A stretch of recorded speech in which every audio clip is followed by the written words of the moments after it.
to the Femsplainers. I'm Christina Hoff-Summers. And I'm Danielle Crittenden. And we have such a big show today that we have to get right to it. We have no time for fun banter because it's such an incredible show, if I can just say, that we have today. So, as you all know, last week, the jury came back in the Harvey Weinstein trial, and there were 2 counts of guilty out of 5 charges, I believe. He was found guilty on 2 of the lesser charges, still faces 5 to 25 years.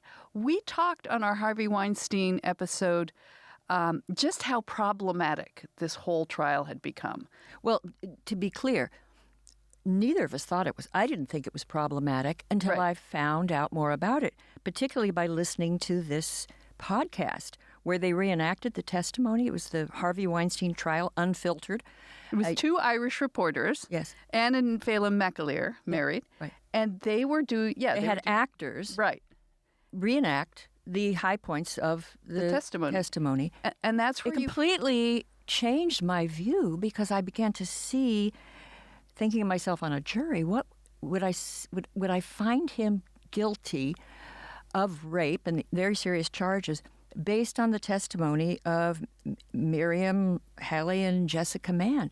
Their testimony was filled with so many flaws. And let us stress that we have no interest in protecting or supporting Harvey Weinstein. We agree he's a no question he's a pig. he's a You don't go to jail. And there's no question, I shouldn't say there's no question, but it's very likely that he has done horrible, horrible things. But in the 2 cases that were brought, and we discussed this, you can go back and listen, I think 2 episodes ago to our Harvey Weinstein, just that the witnesses' stories that having been, according to them, violently raped, the very next morning they were having breakfast, making plans to travel with him, sending love notes, writing in their calendars, this is the best week of my life. Yeah. Very strange. And you just didn't read about it in any other publication. You had to really, honestly, listen to this podcast. It. So we've got Anne and Phelim to call in.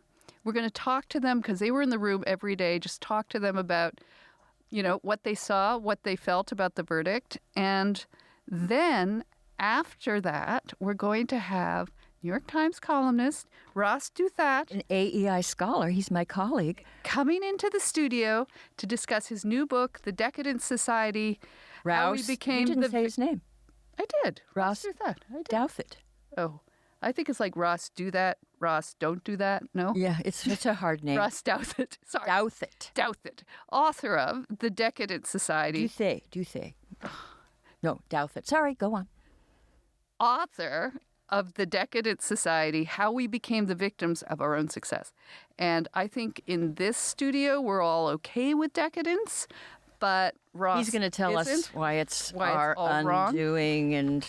And so let's welcome first Anne and Phelim.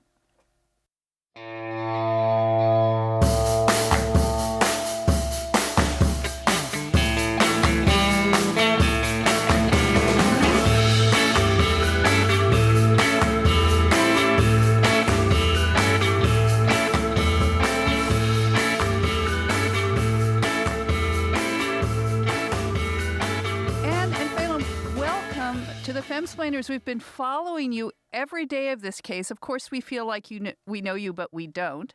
But one of the things that we found so interesting about your reporting was that your podcast seemed to be the only place where we could get this level of detail. I mean, I guess we don't have Dominic Dunn at Vanity Fair anymore, more covering all the sort of color and detailed testimony of the witnesses. Are we right that, I mean, except for the foreign press, that there wasn't a lot of people, reporters there covering, and learning through the testimony that was going wrong? No, there were lots and lots of journalists, but they weren't necessarily, covering the trial the way that we did, in the detail that we did.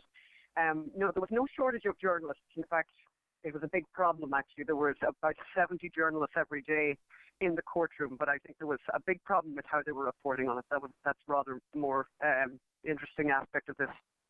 Well, no, the problem was that they only, the reason there wasn't much coverage in a sense was because they only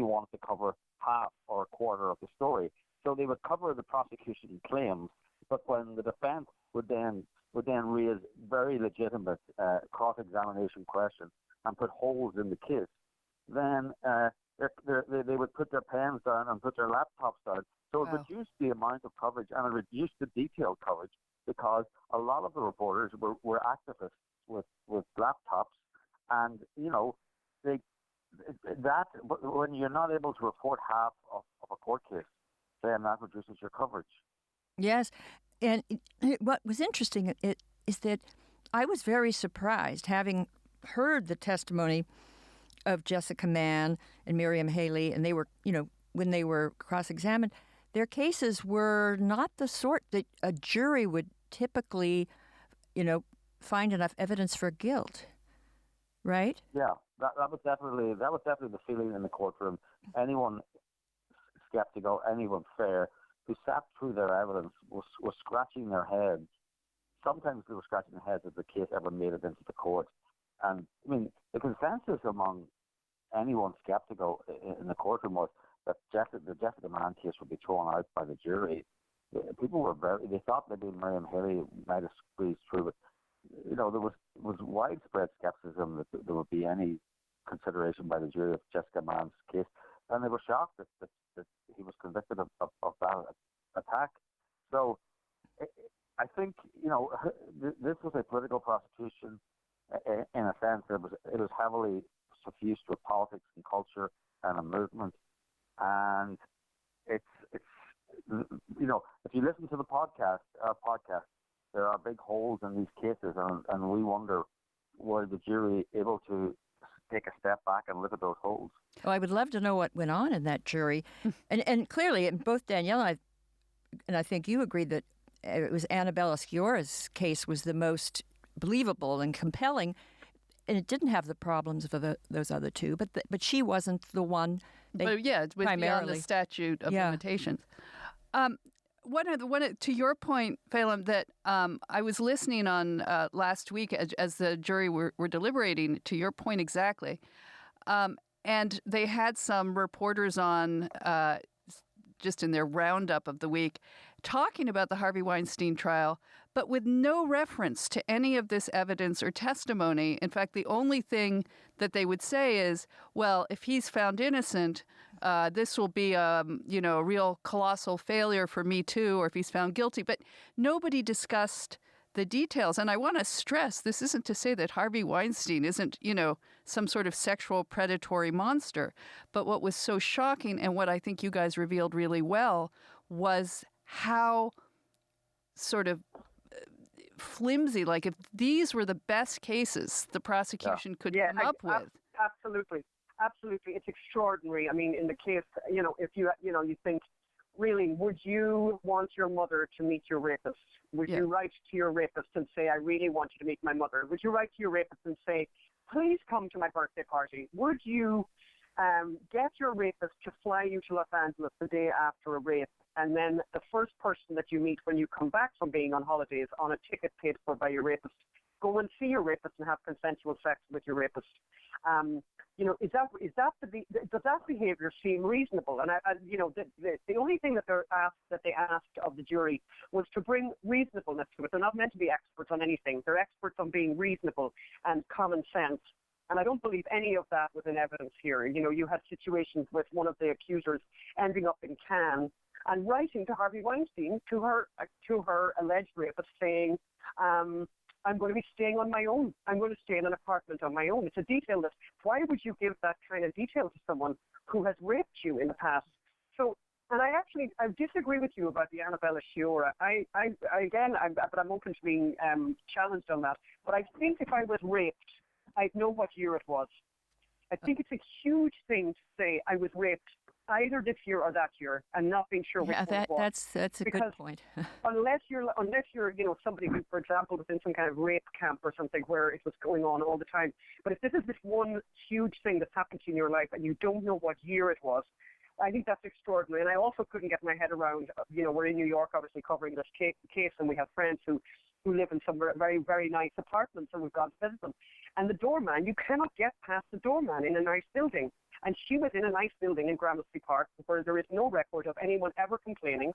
And she says that he dropped her off and came back sometime later and was at her door. And she had 2 different doors for that apartment, and he was at the right door, and he barged in. How did he know what floor she was on? How did he know which door it was? How, though, did he get past the doorman?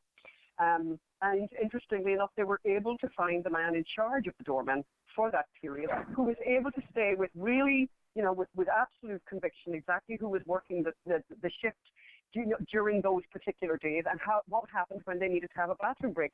So there is no, those kind of holes in that story are extraordinary, Well, what was Harvey's reaction? I mean, you're in the courtroom, so did you see him? Did you watch his face when? Yeah. Yes. Tell us about that. He had his back. He had his back slightly towards us, and he could, he slumped, and I remember one thing. I remember around, maybe you saw it from a slightly different angle. It was, the guards surrounded him before the verdict, and they had some trouble getting him up from the chair. I don't know whether it was because of his back or whether he just was in disbelief. I think he's in complete disbelief. I think it was hard for him to get out of the chair because I think the realization of what's happened to him has dawned on him, and it's like a scene out of, it's Kafkaesque. It's like the trial. And I mean, you said it yourself there earlier. This is not a guy I would like, and obviously politically would be very much at odds. And I think his behavior with women is appalling. I think they call it, a cad and all of those kind of things. But I don't think he's guilty of the things that he has gone to prison for, and it looks like he'll be in prison for 29 years. He will die in prison. And I think this is a really bad day for women. I think it's a really bad day for women's justice. Actually, women are the ones who do badly out of this, because I don't want a justice system that works like this. It won't help any of us. And because women do get raped, and terrible things happen to women, and obviously that's horrific and needs to be, litigated within an inch of its life. But this was not if this was the best cases that they could come up with after 90 women apparently who had accused him of various actions, and these are the 2 best cases that they used. This man should not be in prison today. Well, one of the theories. One of the things I think somebody said earlier. I just want to come back to something. One of you said earlier about the media and the coverage the weekend, and there was articles that said, the 6 women who are accusing, those stories of the 6 behind the scenes with the 6 women who are accusing Harvey Weinstein. And I read this, and I was thinking, okay, and the articles all carried their allegations, but not one carried anything from the defense. Yes. And anything about the holes in the case. Right. I started reading thinking, because sometimes I will take an article and cut it out basically so I can use it just for my own reference, and sometimes if some article has just neatly packaged the pros and the cons, it's nice to have it as a little reference guide. And I looked at it and I'm going, you've just basically published you're like a stenographer really. You're publishing these women's allegations, you're publishing the prosecution's allegations, but you're not talking about half the case was people pointing holes in these allegations. Right. That's what I heard on the Friday, or, listening to the NPR Roundup, where the allegations were just repeated. There was no details of the trial, such as I'd been learning from your podcast. And then there was just like, what will this do for me too? So that was startling. I mean, part of the predator side of him is that I've heard some people say, well, these people find weak women, they find flaky women, and there may have been also this issue with his victims is he's finding people who, Rose McGowan and such. It's not that something didn't happen, but their stories get so messed up, and that they're in these situations which do suddenly become dubious. And I guess the question is, how do you prosecute that kind of behavior? What does one do about that? I don't think you do. And I think it's interesting. I think there isn't anything on the statute books about a man being a pig, for example. Yeah. Or there isn't anything on the statute books about transactional sex. And I just think, and we were just talking to someone else about this earlier, no one listening, no grown-up woman hasn't been, no grown-up woman in the world hasn't observed a very attractive woman with an older, unattractive man who's super wealthy. No one. I don't accept that anyone hasn't observed that. And what's going on here? Now, obviously, it could be a beautiful love story, but there are transactional relationships that people observe. And if you're a grown-up, You've seen them, and people have made some kind of bargain. And I think this idea, by the way, that it's all one way, that this Harvey Weinstein was so powerful and he had, was making all these movies and he was so powerful. Being very, very beautiful is a power in itself. Women have tormented men and driven them to complete distraction, by the way. And there's plenty of stories of that, that everyone knows about. So, there shouldn't be anything on the statute books about grown-ups making bargains with people for whatever it is that they are looking for in life. I don't think we can't litigate against that, and we shouldn't. People should be allowed to make choices. And these women, and I think Donna Rotunno did this beautifully and powerfully, and obviously not powerfully enough, was, that she basically said, the prosecution are trying to depict women as completely without any power. That we're powerless. We're all powerless. We're all these fawning women, like some kind of characters from a 19th century novel, from a Jane Austen novel, that we're all just fluttering around and about to swoon and have no, as they call it, this word agency, which I really hate that word, but that we've no power at all to say no. And when you look at the emails, for example, that we saw some of, there were hundreds of emails, but we saw some of them, where, these women were constantly writing to this man, asking for things. And tried to hide the emails, right? One of them tried to... Yeah, absolutely. But also, if you were raped, would you write to your rapist and say, I'd love a membership of the Soho House. By the way, I'm going to be in Los Angeles during Oscar season. Can you get me and my friend the tickets to see Sicko?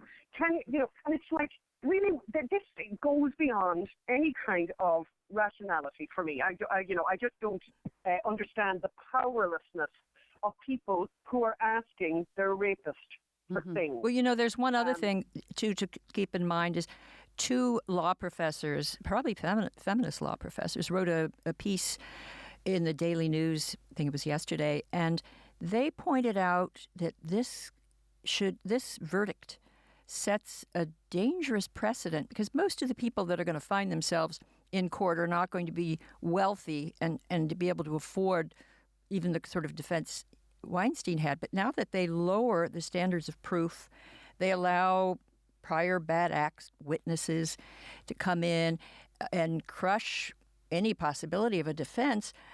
This is going to set a precedent, which is probably going to send more people to jail, mostly men, under, with this low standard of proof that they've now established. And we're supposed to have this big movement against incarceration. This seems to go it could open the doors to a lot of people being dragged into court. Absolutely. Well, last question to Christina's point. Did you feel that there was any sense that the jury felt that they had to come back with some sort of guilty verdict? God knows what would have happened if they... Who knows? Who knows? Yeah, who knows? But juror number 11, though, obviously, I think it's problematic and will be certainly part of... Oh, tell us about juror number 11. It's very interesting. So she has written a book about predatory older men preying on young, vulnerable women, basically. She also was, and it's not out yet. It's not even out yet, but she has completed it. And it's, can you imagine that they allowed her to be on the jury? I mean, she's not going to be part of any kind of verdict that doesn't, put away a predatory older man as she sees it. And she also, there was another problem that she had reviewed a book about, again, another book about a predatory older man, and she had written a review, an online review on Goodreads, I think it was. So, she has an investment. She has a very big investment in him going to prison. And so I think she would have had an outsized influence on that jury, by the way. And I think that was a problem. And I do think, Phelim talked about it before, that when the jury selection was going on, you had a flash mob outside shouting and being heard inside the courtroom that the rapist is you, the rapist is you. Hundreds of women. Oh, really? The jury heard that. They heard that. That landed with them, and it would have been a big pressure for them. And they were going home to tell their respective spouses and children and whoever, "Oh, I was one of the jurors on this case, and I let him free." Well, if they let him free, they might have had pickets outside their homes. Yeah, and everyone would. Yes. Yeah. So I think they felt that. Well, you did a fantastic job, and we urge everybody to listen, because you can listen to it any time. It's not outdated. It's like listening Absolutely. to a courtroom drama, the Harvey Weinstein That's right. trial. All you've got to do is go to WeinsteinPodcast.com, and you'll find I just all the binge listen. where That's to what I listen. did. It was fascinating. Yeah, Please, thank you. and how can they support you as well? Because Well, they can leave a rating. They can leave a comment. We'd love Oh, you know that. what? I'm going to rate right now. Yes, you can also support us at unreportedstoriesociety.com and leave a donation at unreportedstoriesociety.com. Yeah, we'd appreciate it. great, and it's the Harvey Weinstein trial unfiltered. Thank you so much, Anne and Phelim. We really appreciate your incredible reporting and journalism. Thank you so much. Bye. Bye. Bye.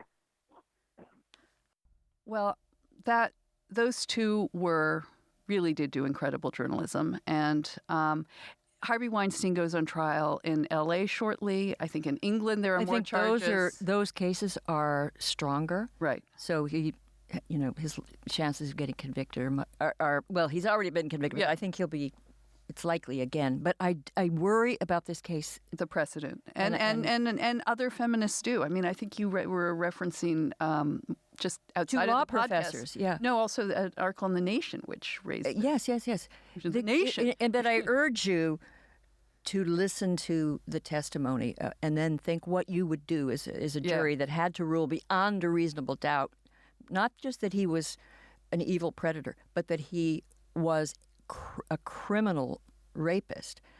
And their testimony is problematic. Yeah, problematic. And it's not just that they're imperfect victims. People say, well, no one's the perfect victim. They were victims who pursued actively, presumably cheerfully, a relationship with him. Yeah, it was pretty messed up.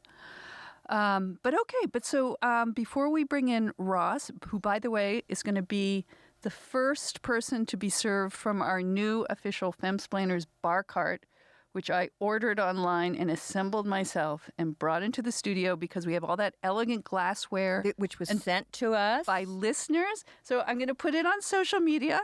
It now looks beautiful. We can now entertain in style. Let's take a quick message from our sponsor this week, Brooklinen, and then welcome Ross.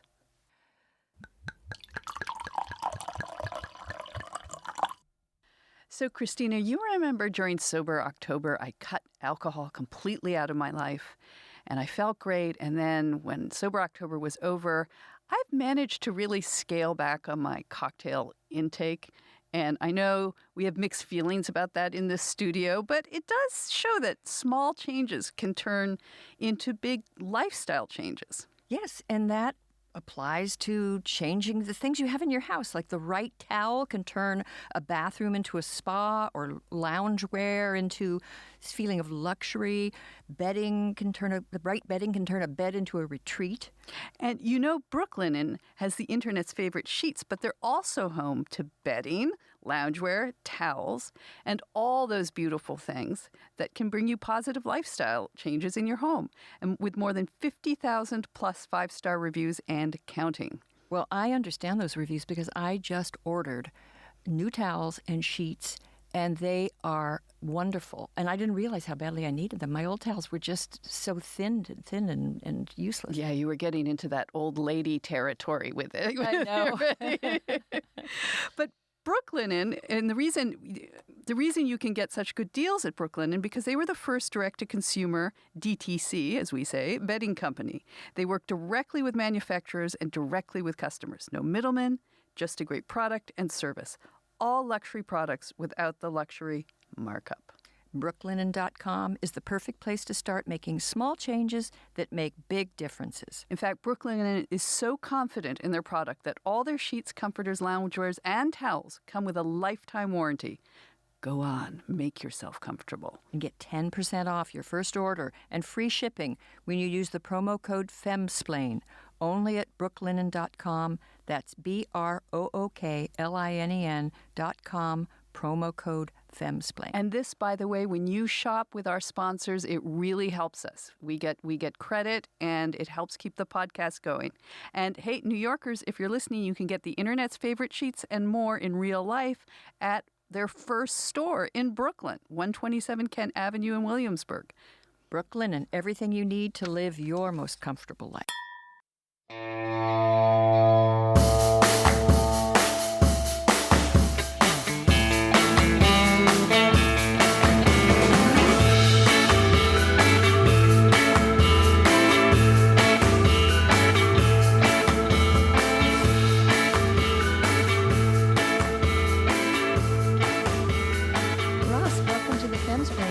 It's a delight to be here with you both. Is it because we're decadent? Are we a symbol of all that's gone wrong? Be honest. The point of the book is in part that there are many worse things than sustainable decadence, and even under decadence, wonderful podcasts can still be made.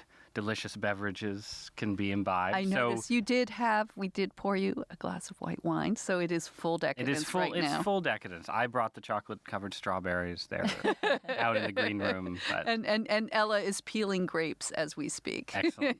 But your definition of decadence isn't so much just wanton immorality, but you actually deploy a definition, was it from Jacques Barzun? Yes. So I'm like all journalists, just a shameless pilferer from more impressive writers and academics. But Jacques Barzun, the noted cultural critic, wrote a book called From Dawn Till Decadence that came out, I think, almost 20 years ago now, where he basically defined decadence as, and this is my gloss, not his words, but sort of stagnation, drift, repetition, and frustration at a very high level of wealth and power and civilizational development. And he has this line, when a society becomes decadent, the term isn't a slur, it's a technical label. It's something you should be able to recognize without necessarily deploring it as, Nero's Rome or Sodom and Gomorrah or something like that. Well, tell us how you came on this road to decadence, as it were.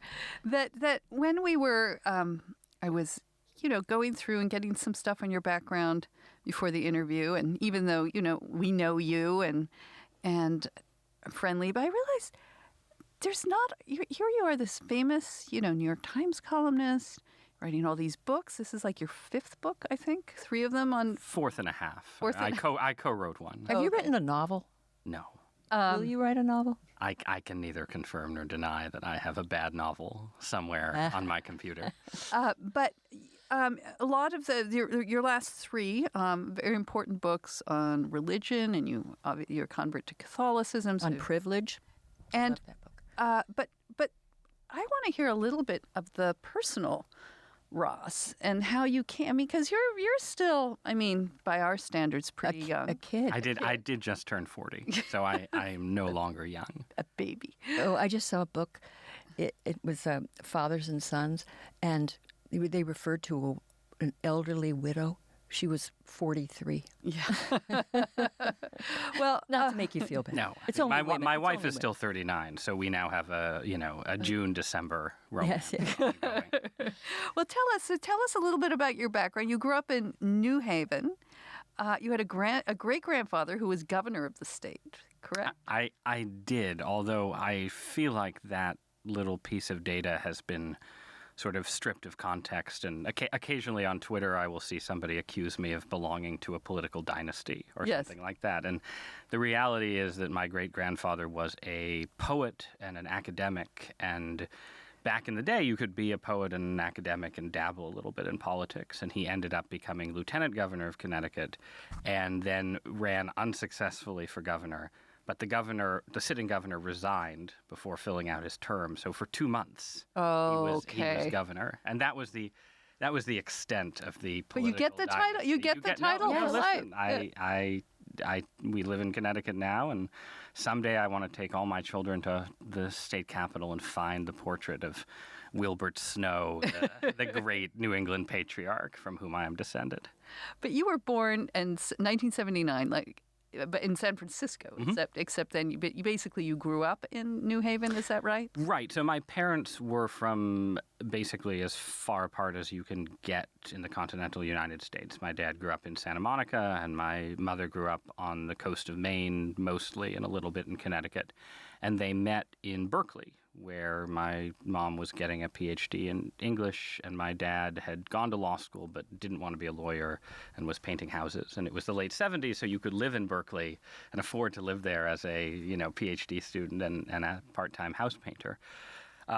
So that's where I was conceived and born, and then we ended up going from there to Maine for a little while when I was very little, and then essentially, I mean, it's sort of I think of it as a taste of a very different America. Like, my parents were both in certain ways elites. They'd gone to prestigious schools, but they were just sort of hanging out. And they just started driving south from Maine, and my mother had gone to Yale, so they decided to stop in New Haven, and they just sort of stayed there. And we never had any actual Yale connection while I was growing up. My dad took the bar and became a personal injury lawyer, and then I had I guess you could say, a somewhat curious childhood, in that part of the time was spent. I went to private schools outside New Haven. It was sort of a normal, liberal, upper middle class childhood. But then, for various reasons, most of them having to do with some chronic illnesses my mother had, we ended up wandering into much stranger worlds. And we ate health food before health food was cool, before there was Whole Foods, when it was, hippies and sawdust floors and blocks of tofu and huge blocks of tofu. We ate, a macrobiotic diet for one hellish year of my life. And you wanted a pizza, or I lived in New Haven, and the only time I ate pizza was when it was bought for us at school. So I had no strong pizza views until basically college, and then when we ended up moving back to New Haven. Do you have those little hand-hewn toys from like Mexico or things? Were you allowed Mattel? So, my husband David had a similar mother, never allowed Mattel toys. My mother had a fascination with Waldorf education, which is this Germanic, Teutonic, but creative, wood and organic based form of education. So there wasn't some hard and fast rule about plastics. I did watch DuckTales, like all American children of the late 1980s. But there was a lot of, we went to tag sales and bought things there a lot. And I had a wooden stick that I have to this day, just a long, smooth stick that I bought at a tag sale that became, the gun with which I conquered Canada when reenacting the American Revolution in my backyard. Watch it. So, it was a wonderful union of our two North American peoples. But then also we ended up in we had started out Episcopalian, but we ended up in this kind of world of charismatic Christianity with lots of speaking in tongues and people being slain in the Spirit, and went sort of through that for about 8 or 9 years, and then again, mostly, I think, driven by my mother's spiritual journey, we ended up converting to Catholicism when I was 16. So I'm neither a cradle Catholic nor an adult convert. But it meant that I had this sort of weird doubled childhood where during the week I was, normal. And then on weekends we were eating tofu and wandering through the New Age bookstore attached to the health food restaurant, but also going to see my parents speak in tongues. And it, for better or worse, it made me the strange person that I am today, I suppose. Well, and you were a good boy. You went along. You didn't... I was very much a sort of, an elder son who... You have brothers and sisters? I have a younger sister, but she's 9 years younger, much younger. But I did not... I didn't have charismatic experiences. I had a much more sort of stereotypically intellectual approach to Catholicism. I sort of converted happily, but I was much more likely to read Chesterton than to sort of meditate on the Catholic mystical tradition. So my mother is very much a mystical personality, and I am very much not. But it was all... I never doubted that it was real. not in the sense of sort of knowing exactly what was going on, but in the sense that this wasn't something of just like mass hysteria and sort of overwhelming perfumes catching people up and they flop around on the floor. I think something genuinely numinous and supernatural was involved in at least some of the charismatic worlds we were in, and that's stayed with me. That I still hold that view today. I suppose I'm probably the most before I did this podcast, I was taping one with Tyler Cowen, and I had to, he asked me something about demonic possession, and I described myself as, an avowed supernaturalist, probably the most supernaturalist columnist at a major American newspaper. I think it's fair to say. And yet you leaned into Catholicism in the end. So you still, having this background and views of this supernatural, you still found a home in, like you could feel comfortable in Catholicism. I felt, you're not supposed to ever feel comfortable precisely because you should be working out your salvation with fear and you trembling. Should be wearing a hair shirt and all that. But no, again, my supernaturalism is intellectual, right? I have a sort of intellectual belief that supernatural things are real. I'm not a supernaturalist in my everyday life. I'm not someone who sort of seeks out the most fringe or outre spiritual experiences. And honestly, the part of Pentecostalism we were in had that sort of, when I was a teenager, had that sort of evangelical Christian, put their hand on your shoulder and says, son, testify to me how the Lord Jesus changed your life. And I hated that. So coming into Catholicism, where you could go to Mass, you sit in the back, nobody says and hi. It's fast. Everybody, Mass is you fast. memorize the prayers. Yeah. Nobody's asking you to pray spontaneously. I completely welcomed all of that, without becoming... it's odd because I obviously have this public identity as a conservative Catholic columnist, and I have literally written a book effectively accusing the Pope of not being Catholic enough, which is an absurd thing to do in certain ways. But in my everyday life, I'm not really, I'm not nearly as pious as I should be, and my piety is, I think, quite lackluster compared to a lot of other conservative I fear you'd Catholics. be insufferable if you were, too pious. That nobody. Well, or I'd be saintly, and people would change their lives on a conversation with me, or I'd wash their feet. Is really what should happen. Were you ever tempted to become a priest? Tempted? I don't Called. think that called. Sorry. Summoned.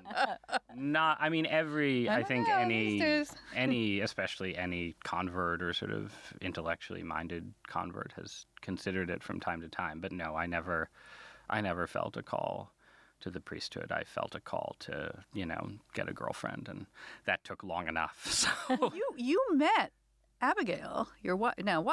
in college, yes. But she was my first girlfriend, and it was senior year of college. So that's a long time to go without a real girlfriend, don't you think? But you were also debating. Yes, we met, right. So Abby and I actually met for the first time doing Connecticut high school debate when we were about 14. And her debating partner was her best friend. And my debating partner was my best friend at the time, who is, in fact, now Michael Barbaro, the famous host of the Daily podcast at the New York Times. And the outcome of the debate was that my team won on points, but the judge thought I was too melodramatic, and Abby had the higher speaker score, which is something that she's held over me ever since. But it took a long time after we met again in college to figure out that we had had this initial encounter, and it was. So you hadn't actually remembered. We didn't remember this, and it was only. I think we were about to go to a college formal, and I probably had some ridiculous gesture where I was like tossing a scarf or something that reminded her of whatever ridiculous gesture I made in a debate topic about Israel and Palestine 6 years earlier, and she said, "It's you. I hated you." Oh, So- she didn't. She didn't know. Oh, no, no, she didn't know, and we were not, Mike and I were not, like, at 14, the kind of specimens that would normally attract the opposite sex. Well, especially if you're debate society. And a Star Wars geek. And, yeah, I mean, I wasn't. I was much more of a fantasy geek, to be honest, which is Were you in certain Dungeons ways and Dragons? even worse. Yeah. No, so I kept a very strong distinction where I read fantasy but didn't play it, and I felt that saved me from the deepest nerdery. But that was the kind of narcissism of small differences that, isn't real. But so you've lived also, despite your sort of, we could call it a somewhat unconventional upbringing, although I guess everybody has an unconventional upbringing. But to have to meet the girl you would eventually marry at 14, even if you go on to forget it, your first girlfriend, you in college, then you marry. Mm-hmm. Talk about that. I mean, especially in the context of decadence, that you're looking all around us where people are finding it, as you point out, harder to meet, harder to get together, harder to have sex, harder to stay together. We're not reproducing ourselves. So let's. Well, I mean, I think honestly, I've just been very fortunate in that I think senior year of college is actually a great time. I mean, we actually met junior year, but it was only in senior year that we started officially dating. And it seems to me that that's almost an optimal time to meet a person to marry, because if you meet at the start of college, then you have to sort of sustain the relationship through college, and then college ends, and it's sort of like, well, now is the moment when we break up and try something new or something.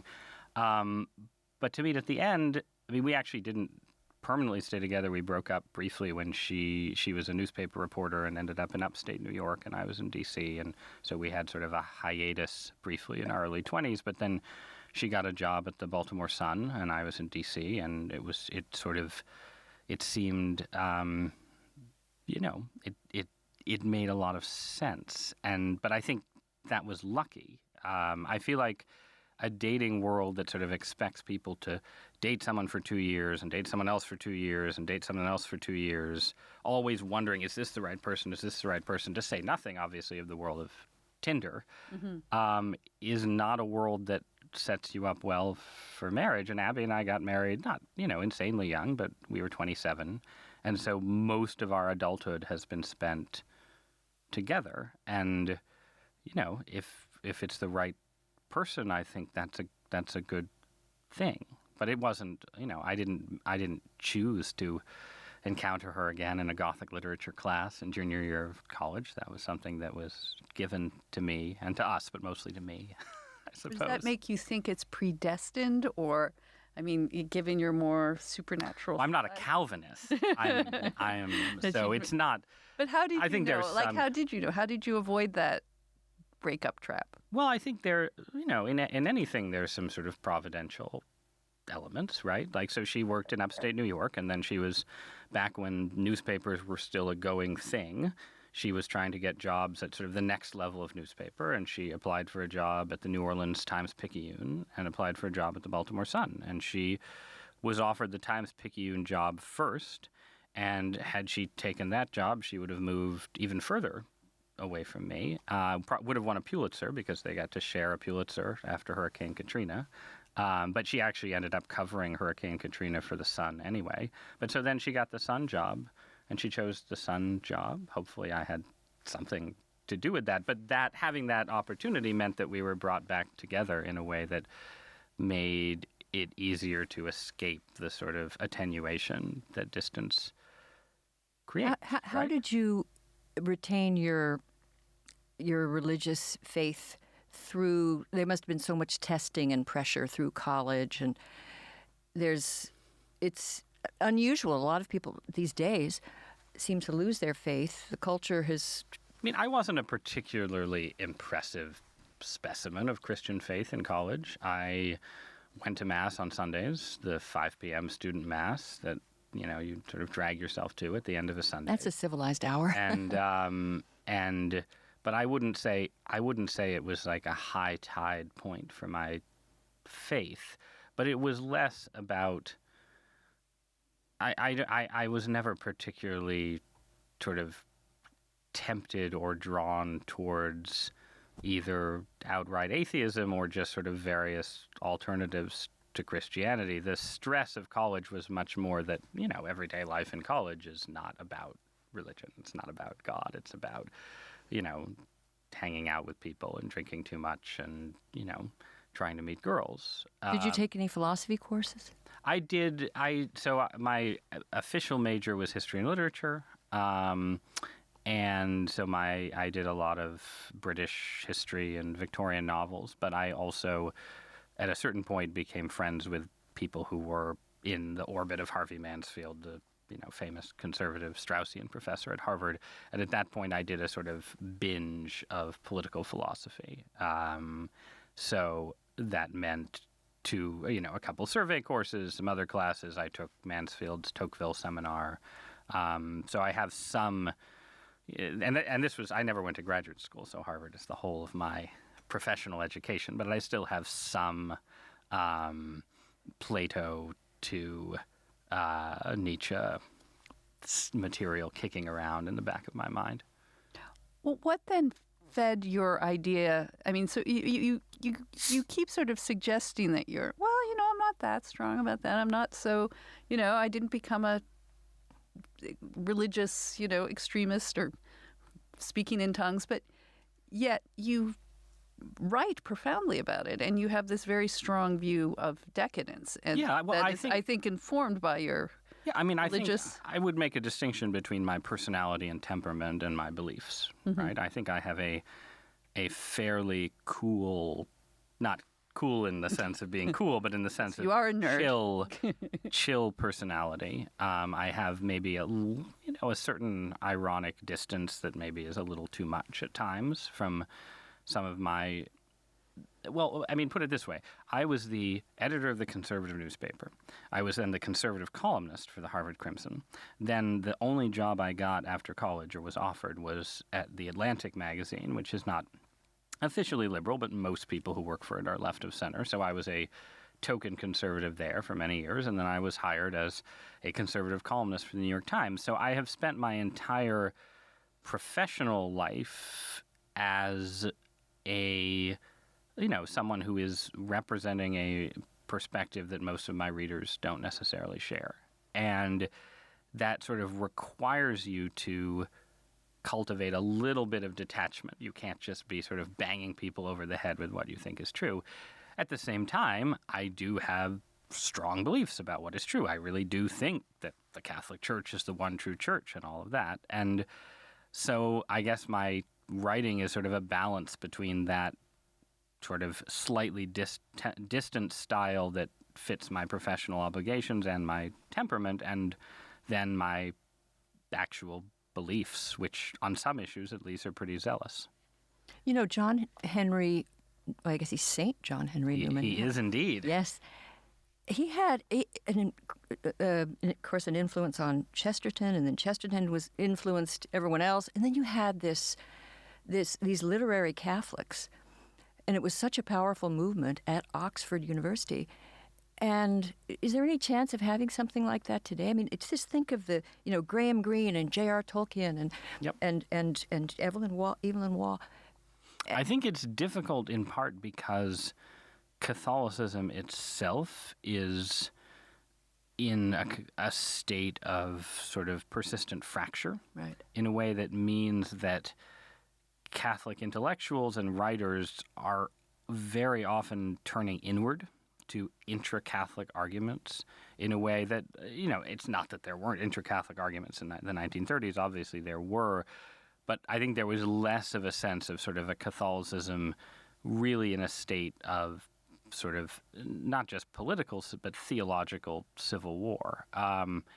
And conservative Catholics, I think, thought that maybe that period had been left behind in certain ways. When I became a Catholic, John Paul II was Pope, and then Benedict became Pope, and there was this sense that sort of there had been a Catholic civil war, but the conservatives had mostly won, and liberal Catholicism was on the wane. And then Francis became Pope, and the old arguments opened up again. And so my last book before this one was a book about those battles that was also participated in those battles. And, I would like to think that a non-Catholic could read that book and come away with an appreciation for the core truths of Catholicism. But I also have to admit that it is, it's a sort of internally facing, internally focused argument. And, to bring it back to my current book, I think institutional Christianity generally, but especially Catholicism, is decadent now in a way that it was not 70 or 80 years ago, in the sense of having having this sort of atmosphere of decline joined to these deadlocks that can't be resolved. So your thesis is we're not merely in decline, but we're kind of stuck. Yes, stalemated. Stalemated, yes. And things are good enough for most people that... Pending the coronavirus, yes. Pending the virus. But yes, no, that's exactly it. And you see this in the cult, you see this in literature, you see this in art, you see it in film, in many different domains. Yeah, I think that we had a period of dramatic change in Western culture. What we think of as the 60s basically was really a period of dramatic change and transformation. But it also created certain battles and conflicts that have been very hard to escape and transcend. And meanwhile, in certain ways, the quality of the argument has declined a bit. So in the case of Catholicism, in the 60s, the big battles were between these giants of theology, of whom Ratzinger, who became Benedict, was one. And today, the comparable battles are often between journalists and pundits like myself. So there's been a certain kind of decline, but really it's a decline born out of repetition, of sort of things change a bit, but you also return to the same battles again. So, I feel that about the culture war. Yes. We kind of fought that in the early 90s. Right. Everything with wokeness and political correctness was there. is the 90s come round again. And most of these terms, there was a really interesting essay that I think I quote in the book that sort of dates these various terms, safe spaces and whatever, a laundry list of sort of social justice vocabulary. And it all first emerges after the Vietnam War. Yeah, basically. Intersectionality, it goes back to the 70s. Right, and it's gained ground. It's not that nothing changes, but there's a sense in which, Jordan Peterson and his critics would be familiar to people following Alan Bloom and his critics, 30 years ago now. And it's not clear how Western society gets beyond that. And meanwhile, we have gotten older, and that also lends itself to a certain exhaustion. Well, you've sort of, I think, say the Peter Thiel view of the future we expected, flying cars, and all we got was 100 podcasts, 140 characters. Yes. Twitter, but 280 now. I think, and then at the beginning of your book, you set it up as that going to the moon, the Apollo launch in the late 60s was sort of the apex of that time, and it's all been, I don't know if it's fair to say downhill, but stagnation. And yet we've made, I often think that everything changed with the internet, that we're seeing with the internet such a colossal change to civilization, such as, in a way that it makes the moon seem almost quaint. And now we don't have to send people to the moon because we can get to the outer reaches of where we've ever been before with unmanned, spacecrafts. It's not as romantic, and you don't have this sense of watching a human life go up into the heavens. But it seems to me that you're not giving enough. So I steal a base in a sense in the argument, right? First, I say with Peter Thiel that there has been a certain degree of technological stagnation over the last 40 or 50 years, which in a lot of areas is true. There has not been the kind of broad spectrum change in, energy and transportation in a lot of areas since the 60s that you saw in prior eras. Thiel has the example of basically that that global travel speeds have actually declined since the 70s when, the Concorde was sort of the last step forward. So there's been some stagnation. But then I also admit, as Thiel would admit too, that in particular areas, the internet above all, sort of communications technology and simulation technology writ large, there has been change and progress. This idea that you have human knowledge in your pocket. But then I circle back and say, yes, but even that particular form of advancement has tended to confirm stasis in other areas. And this is, we are early in the internet era in certain ways, and in 10 or 15 years, my argument may look quaint. But right now, I think the main effect of that, that storehouse of information and the constant communication in your pocket has been to turn people inward into sort of simulated realities and away from family formation, effective political reform, and literal romantic exploration of the old school. And I think this is, particularly true, at least for now, in politics, where there's a academic named Eitan Hirsch, whose book unfortunately came out after I finished mine, so I couldn't quote him, but I've been quoting him in interviews because he says basically people who are on the internet think they're doing politics when they are tweeting or, writing a Facebook post or liking something or dragging someone who's bad, right?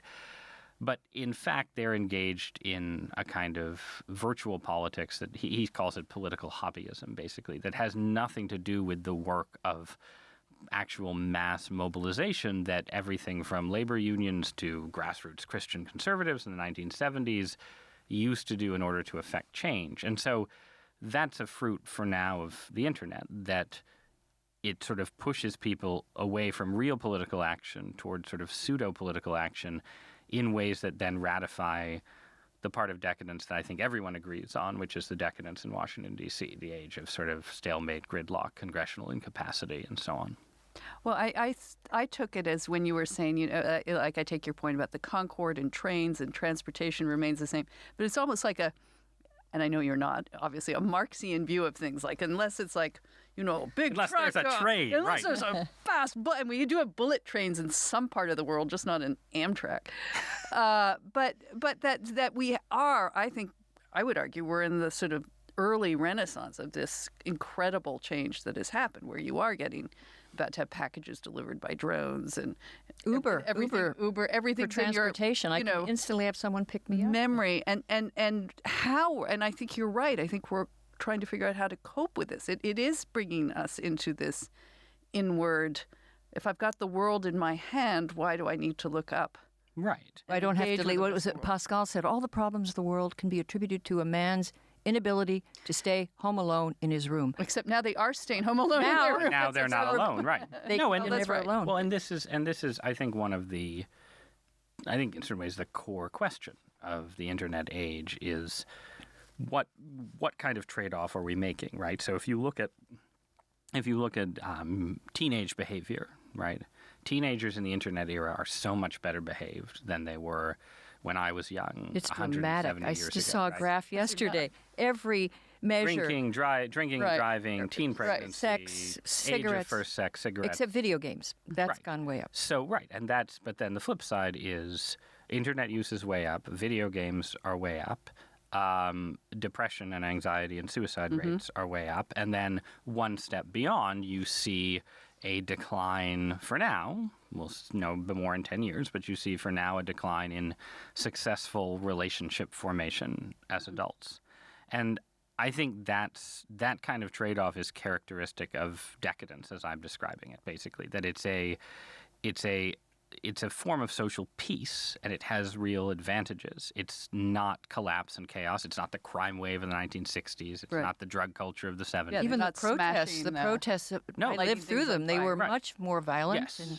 One startling thing about the Trump era is, if you go on Twitter, you would think that people must be marching in the streets every day. Right. And in fact, you have the women's marches, you have some public protests, but nothing like the 60s and 70s, nothing remotely like that. So there's a trade-off, but the trade-off, I think, tends a little bit in a sort of Brave New World. Everybody's taking their soma and watching the feelies and keeping things stable for stability's sake direction. And this is certainly true, I think, of, the shift even in drug culture, right, where we've gone from eras of crack and cocaine, of sort of drugs that are thought of as uppers and drugs that tend to lead to violence, to an era of opioids and legal marijuana that are much more sort of, mute your pain, sedating, chill you out, and at worst you just sort of drift away. Yeah. What do you? Is there a chance we can turn this around? Do we have an opportunity? Will there be a great awakening, a new? Yeah, you sort of suggest we need to reconnect religion to other endeavors. Is that fair? Or I have this slightly eccentric argument that far from being natural enemies, the religious impulse and the scientific impulse are linked, and that you have the belief, this is a Peter Thiel line that I'm stealing, but the idea that the universe has secrets that can be discovered or encountered is both a religious and a scientific idea.